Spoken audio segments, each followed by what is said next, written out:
सद्गुरु महेंद्र राम महाराज की जय। जेने संत समागम साचो थयो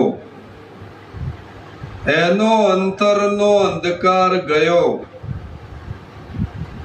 जेने ज्ञान रविनो प्रकाश थयो एनो भवजल सिंधु सुकाई गयो। जेने संतनो समागम साचो थयो होय એને કોઈ અંતર રહેતું નથી। કયું અંતર? અંતર એટલે આજ સુધી પરમાત્માને તમારામાં જે અંતર હતું એ અંતર સદગુરુએ મટાડી દીધું છે।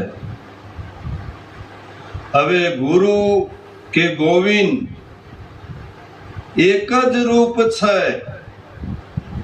એમાં સંશય નથી લગા। વ્યાપક રૂપ છે અને વ્યાપકમાં સ્વસ્વરૂપ તમારું છે।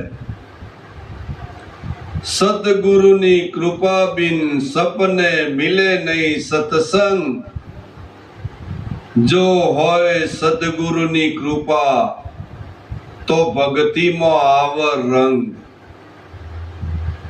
ભક્તિ તમારી જો પ્રગટ થઈ જાય ને તો એ દેખાઈ આવે છે। કહેવા કથવાની જરૂર નથી। હું હારો છું એવું કહેવાની જરૂર નથી। હું ભગત છું એવું એ કહેવાની જરૂર નહીં। હું મહારાજ છું એવું એ કહેવાની જરૂર નહીં। પણ જો ભક્તિ પ્રગટ થઈ જાય તો આપોઆપ દેખાય છે। જ્યારે અગરબત્તી સળગતી હોય તો એની સુવાસ લોકો લે છે। અગરબત્તી નથી કહેતી કે તમે મારી સુવાસ લો, એમ સુવાસ આવી જાય છે।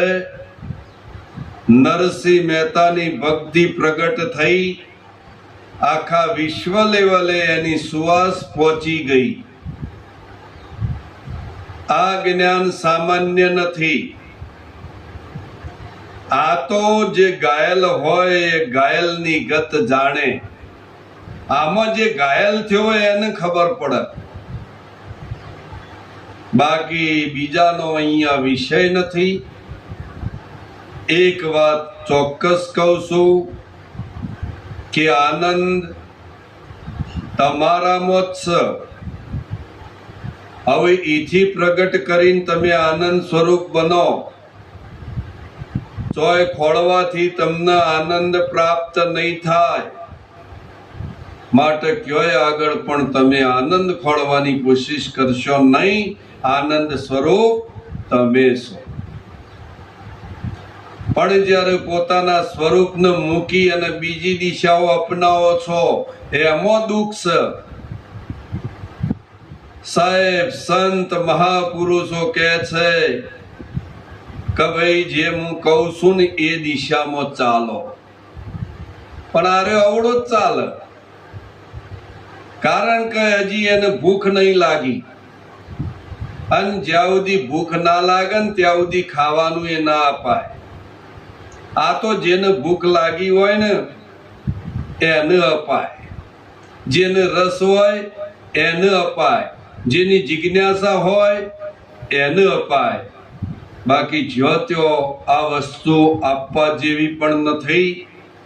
આ વસ્તુ અમૂલ્ય છે અને સદગુરુએ આપણને ભેટ કરી છે અને એમની દ્રષ્ટિએ દેખાડ્યું છે આત્મ જ્ઞાન। એટલે કબીર કહે છે મન હંસા નજરે આયા, ક્યોય નહીં ચોચ પોખન કે કાયા, તો भी હંસ નજર में आया। તો આ હંસ એટલે તમારો જ આત્મા, એને જોવા માટે સદગુરુની દ્રષ્ટિ લગાવશો એટલે બધા વ્યાપક બ્રહ્મ સ્વરૂપ જ છે। બ્રહ્મ સિવાય કશું જ નથી। એક બ્રહ્મ સિવાય અહીંયા કશું જ નથી.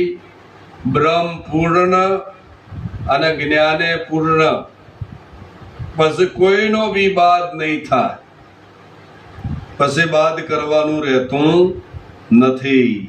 આટલું બોલી મારી વાણીને વિરામ આલું છું અને સંતો ભક્તો મહાપુરુષોને હું વંદન કરું છું. જય